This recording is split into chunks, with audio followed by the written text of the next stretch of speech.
What's up YouTube, Jeff back again, and today we're continuing our coverage of the Galaxy S10. Made a ton of videos so far, including my first 10 things video, some battery life analysis. If you guys want to check that out, I'll drop the links in the description and the pinned comment below.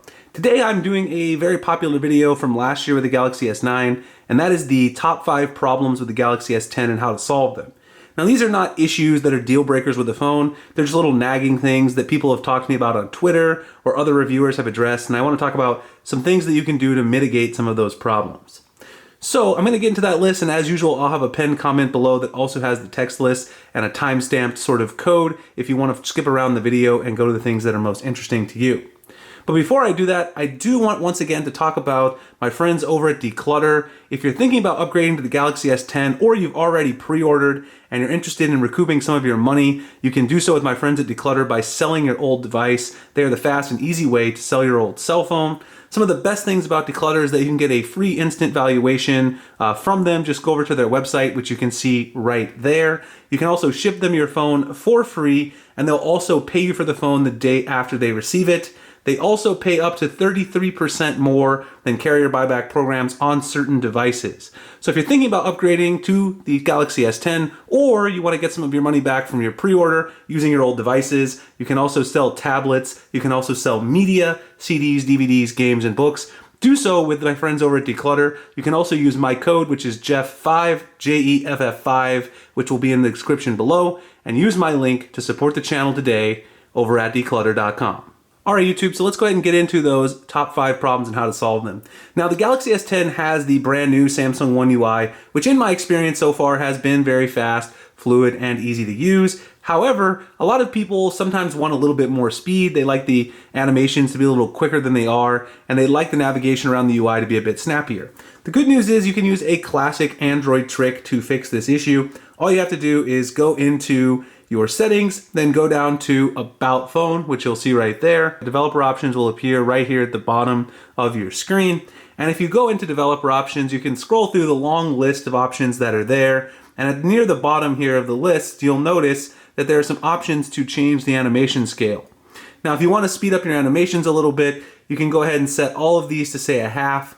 I wouldn't recommend turning them off completely because it gives a rather jarring effect with no animations at all. But then the animations will be sped up quite a bit, and it'll seem like you're zooming in and out of your various apps, and overall will give you a little bit more UI fluidity. Now it doesn't actually make the phone faster in terms of the process or anything, but it does give the appearance of being faster if that's what you're interested in. The next thing is something that I made a video about already, which is the Bixby Remapping functionality. If you don't like having the Bixby key enabled with a single press by default, Samsung's given you the ability to change that. All you have to do is go into the Bixby settings. Here right now I have my Bixby settings set to a double press. Once you go into Bixby Home, tap the 3-dot menu, go into settings, and then when you scroll down you'll see the Bixby key option right there.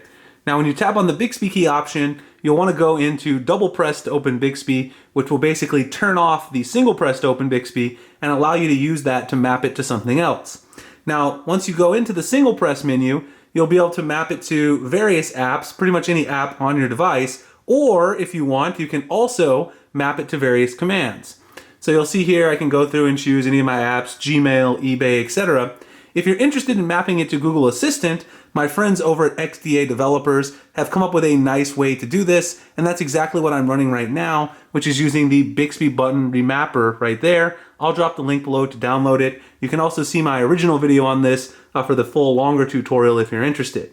You can also run quick commands, which as you can see here, quick commands will replace some of those things. Go to quick commands, there's a lot of things for productivity, lifestyle, places, daily routine, etc. You can use a single press of the Bixby button for one of those options as well. The next thing I want to talk about is battery life. Everyone always wants to get the best battery life they possibly can, and the Galaxy S10 actually gets decent battery life if you use it for sort of a regular daily commute type usage at work, but it does struggle a little bit if you're putting heavier usage on it, as you can see in the battery life analysis I did a few videos ago. If you're looking for some battery life saving tips, here are a few things you can do to help save some battery life. The first thing is to use a dark theme, or if you're not using a theme like I am, by the way, this theme is called Colored Dust. It'll also be in the pinned comment if you want to check it out from the theme store. You can also go into display and turn on night mode, which will give you sort of a dark theme throughout the UI. if you couple that with a darker wallpaper, that does give you some savings thanks to the AMOLED display of the Galaxy S10. Now, if you're not happy with just those battery savings, you can also, of course, do a few other things as well. One thing which you can do to save some nice battery is also in display. You can go ahead and turn off the adaptive or auto brightness option and just run the brightness that you need at any given time. This does have a little bit of added drawback, which means you need to adjust the brightness for each situation, but it will save you a little bit of battery life from having the phone to do it itself. You can also verify that your phone is set to the middle screen or the lower screen resolution, either FHD plus or HD plus. Those are the default right there, actually out of the box is FHD plus, which is what I'm running. If you run the higher resolution WQHD plus, then you will get slightly lower battery life. And I am going to do a full analysis based on the various resolutions soon. So if you're interested in that, stay tuned. I'll do some more battery life analysis just like in my previous video. Now, the last thing that you can do if you're interested in saving some battery life is you can also disable always on display fully. So you can see here, I have always on display on. There are some settings sort of things that you can change from within the always on display menu. But if you're interested in not getting sort of bad battery life, or you're having bad battery life, you're not getting through the day, you can turn that off. The only thing I don't like about this is it takes away an important feature of the phone. I like to use always on display. So even though it's going to save me some battery life, it's not necessarily something I would do, but it is something there for you. Now, the last thing, of course, is if you want to get maximum battery life, you can go into device care, go to battery, and then, of course, there are some various power modes that you can change. For instance, medium and maximum power saving mode, and also adaptive power saving. Those I would really only use if you're really getting really bad battery life. That shouldn't happen when you get the phone new, so I wouldn't recommend using them in the beginning. I would keep it on the optimized setting unless you're having serious issues. The next thing is an issue that some people feel is a problem, but others do not. And that is the new punch hole camera cutout that you have at the top of the display, which you can see right there. Some people don't like the way it looks, for instance, when browsing different apps and things like that. And especially on their home screen, they want it to blend in as much as possible. So there's a few things you can do. Obviously, you can use a black wallpaper like this one, and it's kind of hard to notice. But I also showed another example in a video that I had a couple of videos ago, which is to get one of these really cool new wallpapers that actually have the cutout sort of blend directly in. So here's some of the wallpapers I'm talking about.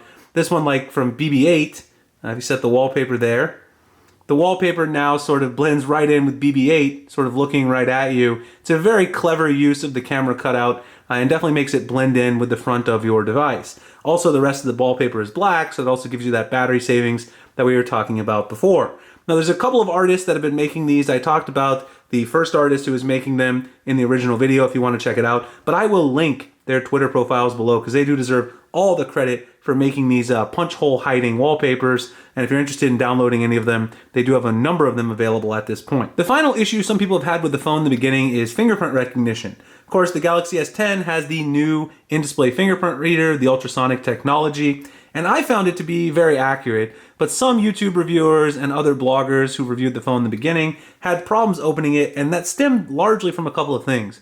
The first one is they were holding their thumb on the sensor for a little too long. It's really easy. All you have to do is press and then release. You really don't have to hold it down there for a long time, and sometimes if you do hold it down there for a long time, it actually doesn't open up or it has a false read. So I highly recommend sort of trying to get that muscle memory together early. You're going to want to unlock the phone and play with it a lot, so that shouldn't really be a problem. But keep in mind that you don't need to hold your finger on the sensor for a long period of time. If you just touch it really quickly and release it, it works. I've been getting used to the scanner and I love it so far. Now, the other thing you can do to improve recognition if you're still having some issues and it's not recognizing your fingerprint that often, you can go into biometrics and security, and then you can go into the fingerprint section here. You do have to put in sort of your pattern here, and you can scan multiple copies of the same fingerprint. So what I do is for my primary finger, which is my right thumb, I've actually scanned it twice. My right thumb is actually fingerprint 1 and fingerprint 3. The more times that you scan it and store it into the phone, the more accurate it is because it sort of has more information about that particular finger. So that's definitely something I would recommend, is trying to scan the same finger multiple times. It does help with recognition, and then also making sure that you're lightly pressing and then sort of removing your finger. It does work very well, and eventually the muscle memory will take over. Anyway, guys, those are my 5 top problems with the Galaxy S10 when people first get it out of the box, and some issues about how to mitigate those or solve them. If you have any other issues you want me to address, definitely drop a comment below. I'd be happy to do it. Also, like, comment, subscribe. hit the notification icon if you want to see future videos like this. Find me at dopetechdaily.com, Google+, Instagram, and Twitter at the links in the description. Really appreciate you guys checking it out, and I'll see you in the next one. Thanks a lot for watching.